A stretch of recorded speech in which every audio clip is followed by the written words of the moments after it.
It is the 29th of August, approximately 8:37 a.m. Going back to algorithm analysis at Chapter 2, then CLRS's textbook on the subject of Introduction to Algorithm Analysis. So Chapter 2, titled Getting Started. Chapter 2, Getting Started.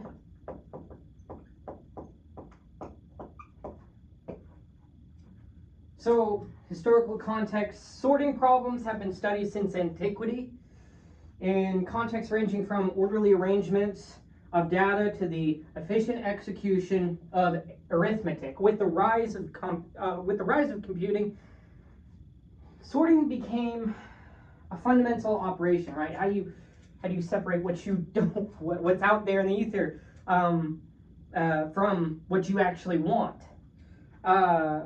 Appearing as a subroutine in countless algorithms. Early mechanical computers such as Hollerith's tabulating machine were built to handle sorting tasks. Today, sorting is a laboratory, you could say if you're British, no, but for algorithm design. Many techniques, incremental, divide and conquer, randomized, are first understood through sorting.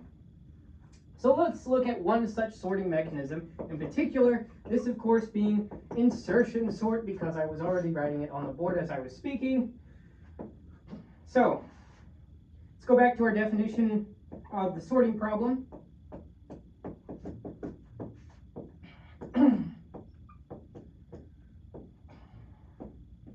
Input a sequence of n numbers, which are A1, A2, all the way up to AN. Would you look at that? Okay, so output being a permutation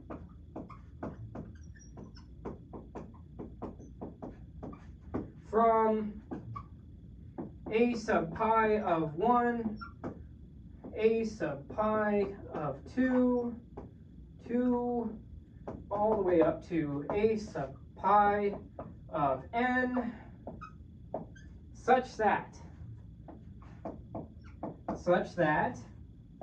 A sub pi of 1 is less than or equal to A sub pi of 2, which is less than or equal to all the way up to A sub pi of n. Now, let's look at particularly what insertion sort does here in a moment after I take my monster swig. Not sponsored, that would be a doozy, wouldn't it? Okay, let's check the camera here soon in a bit so that way I don't go and speak without the film actually rolling, because that would be a waste of time. Not a waste of time, just not the most efficient use of time. Okay, so for I2 to n do, this is pseudocode, so insertion sort A n, key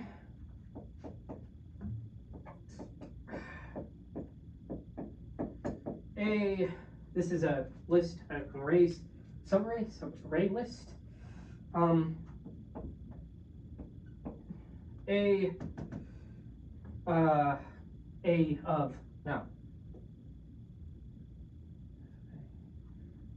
I'll sort of say this in like function vocabulary until I get the hang of it more so, but just focus on what it actually shows here rather than the words that I'm saying. Not to say that the words I'm saying aren't important, but just the actual structure of the thing is what's important, not necessarily the little minutia of details that happen to coincide with what I'm saying. So I suffice to say Ji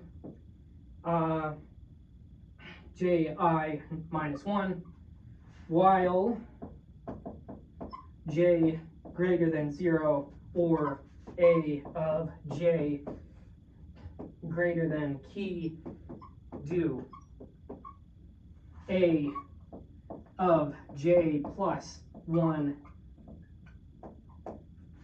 from A of J. J from J minus 1. Continue. Where shall we continue this? So just not enough space on the board there, but end while A of J plus 1 from key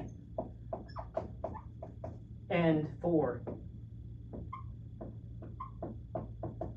So then you'll have the pseudocode, roughly speaking, yes, the pseudocode of insertion sort.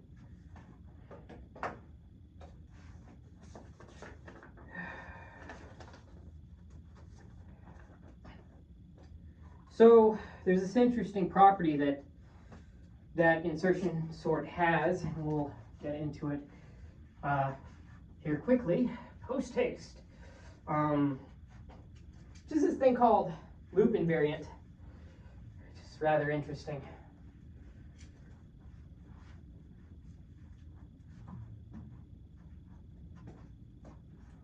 So,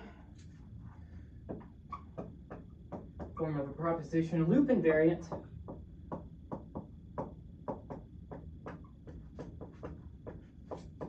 for insertion sort.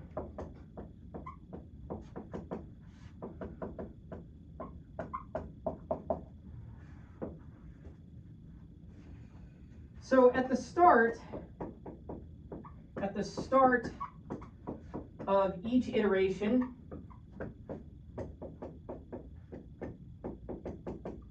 of the for loop,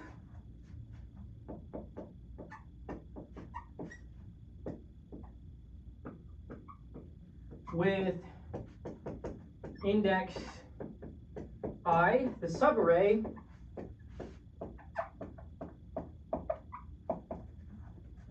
A of 1 such that I minus 1 consists of the elements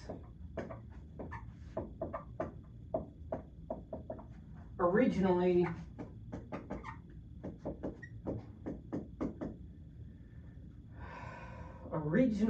in A sub 1 such that I minus 1, but in sorted order. Invariant, right? Unchanging in a sense. Yeah, invariant. What does it mean to be invariant? Not variant. So, sorted order.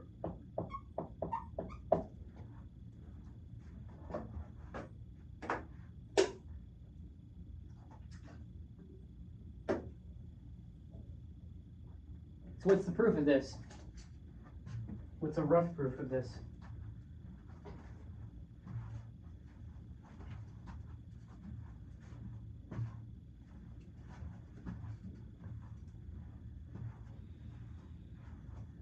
Okay, let's get back to work on that.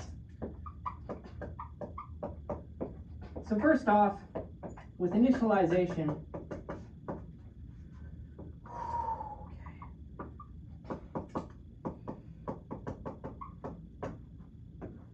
prior to the first iteration,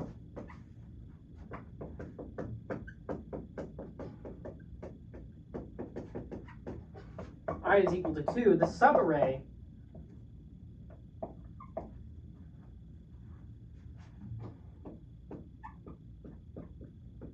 A of 1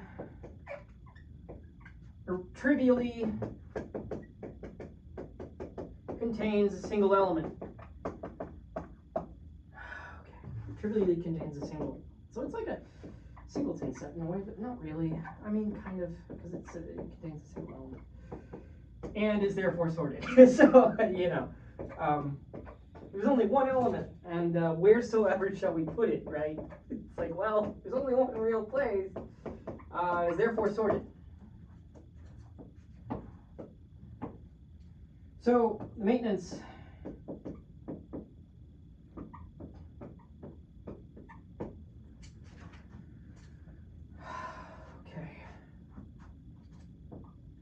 assume subarray A of 1 such that I minus 1 is sorted at the start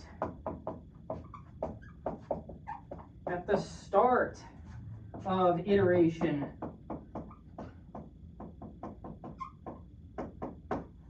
I. Well, the while loop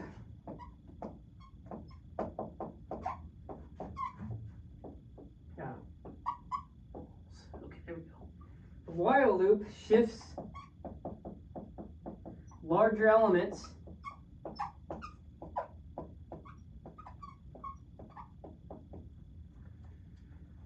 to the right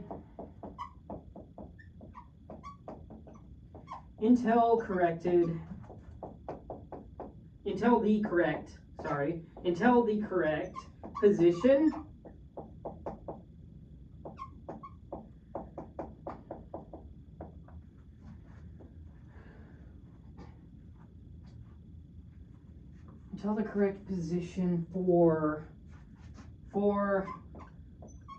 subarray A of I is found. Let's move this here. So, thus, the invariant is preserved.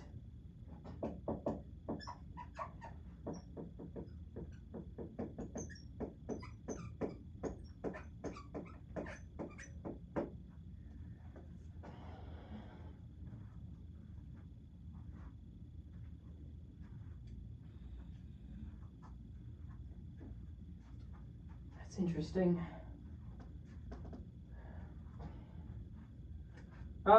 So termination.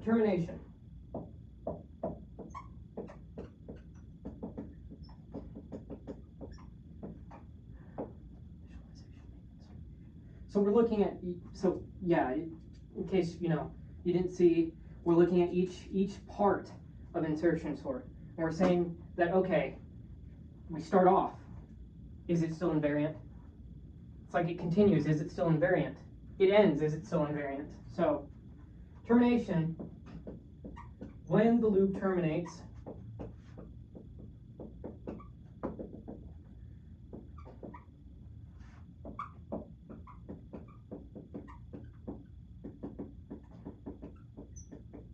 I is equal to n plus 1. By the invariant,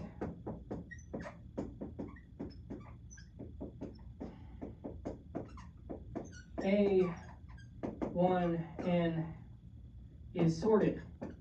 Just thinking there's an interesting way to look at this where you look at like images and pre-images and all that, and it's just, I don't know.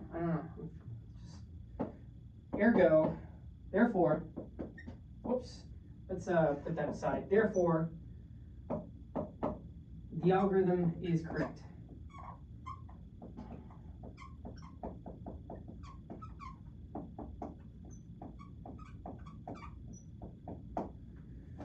QED.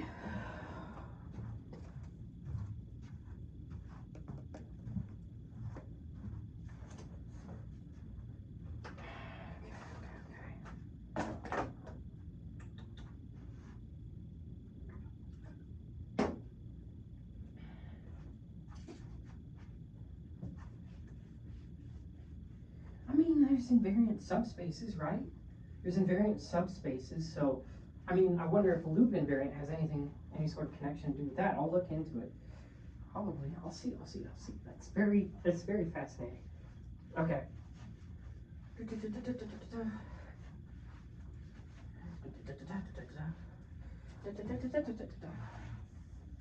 Okay.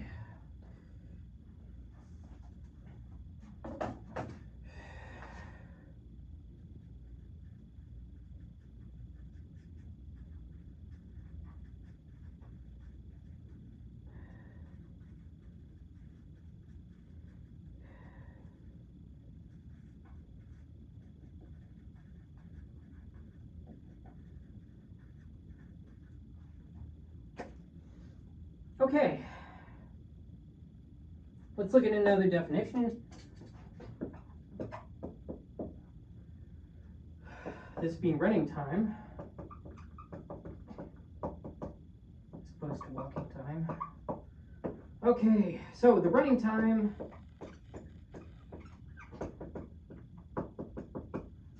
T of n of an algorithm on input of size n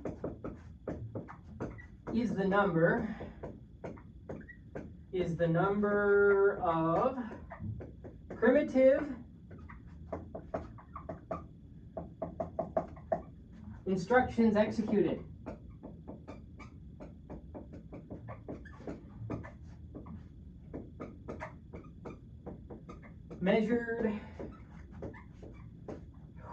Measured as a function of n.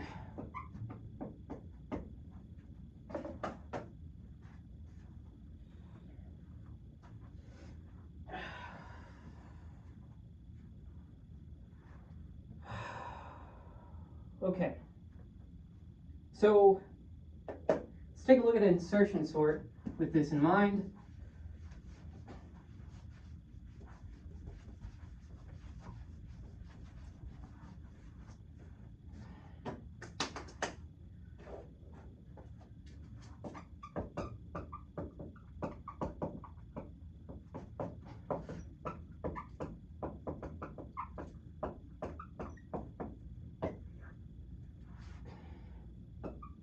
Best case, which is usually not something we care about because it's sort of a trivial case in a sense, but input already stored.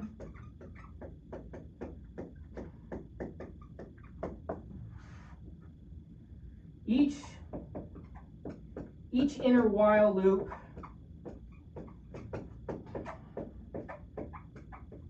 runs only once, giving that the running time is equal to T of n, which is equal to omega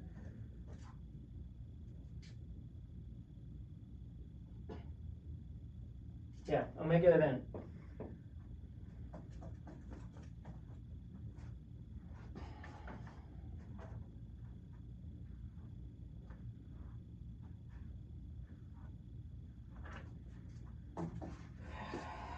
Okay. Worst case,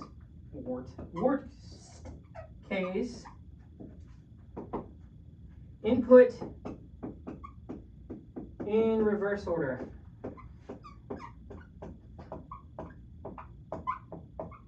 So each each subarray A of I is compared against all of subarray of A such that I minus 1, which gives us, giving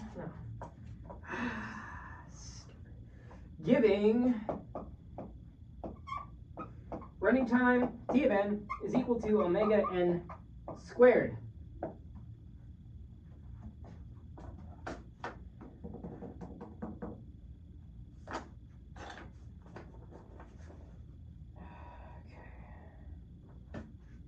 Alrighty. Let's move on to looking at a different sorting algorithm. I guess probably second most popular. I wonder if that's a thing that people have done. Like they've gotten like the top 5 algorithms for sorting, and it's like based on percentage, based on like votes. That'd be funny. Okay. Merge sort APR. So if P is greater than or equal to R is greater than or equal to R, then return. And if Q from floor function P plus R divided by 2. Ah! I knew I was going to do that. Okay. Okay. P plus R divided by 2. Merge sort. This is a recursive thing, so merge sort.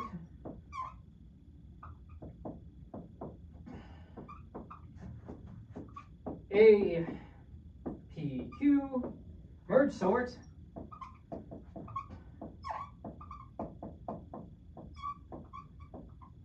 A Q plus 1 R merge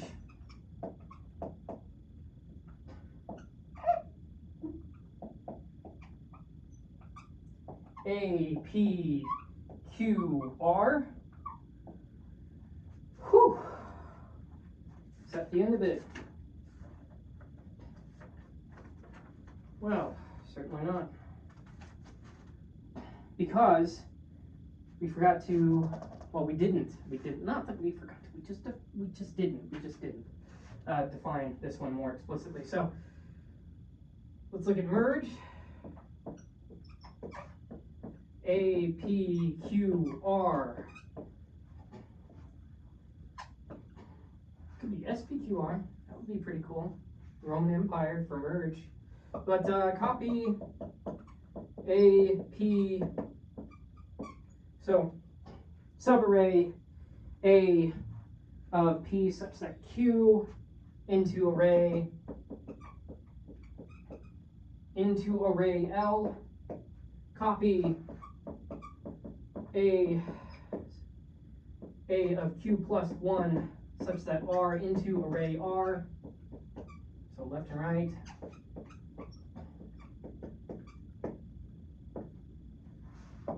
I from 0, J from 0, K from P, points, you know. So while I is less than the order of L, or J is less than the order of R, do if L of I is less than or equal to R of J, then A of K from L of I,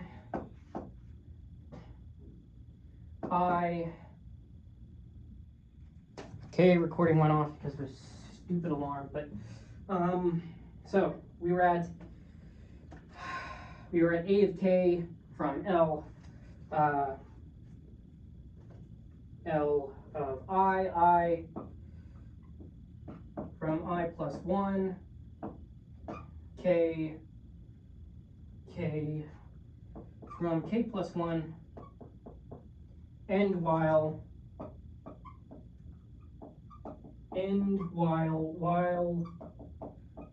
J is less than order of R, do A of K from R of J, there's got to be a better way to say this, I'll find it. J from J plus 1, K from K plus 1, finally, and while. For goodsies this time.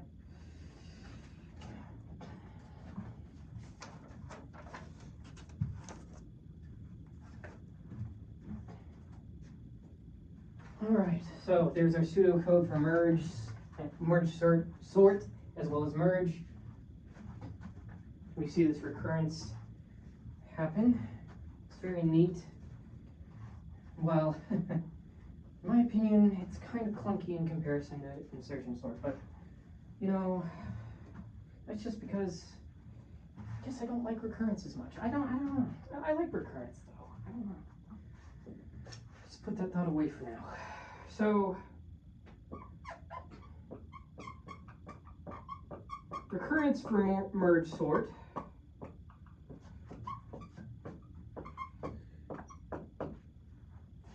So the running time is a piecewise function defined such that, so equal to omega of 1 if we have that n is equal to 1, right? Simple enough, trivial case in a way. 2 of t, 2 times t of n divided by 2 plus omega n for n greater than 1. So this thing called the master theorem, but which we kind of listed. Let me see. Structure, not pushing anything too terrible. Yes. So by the master theorem,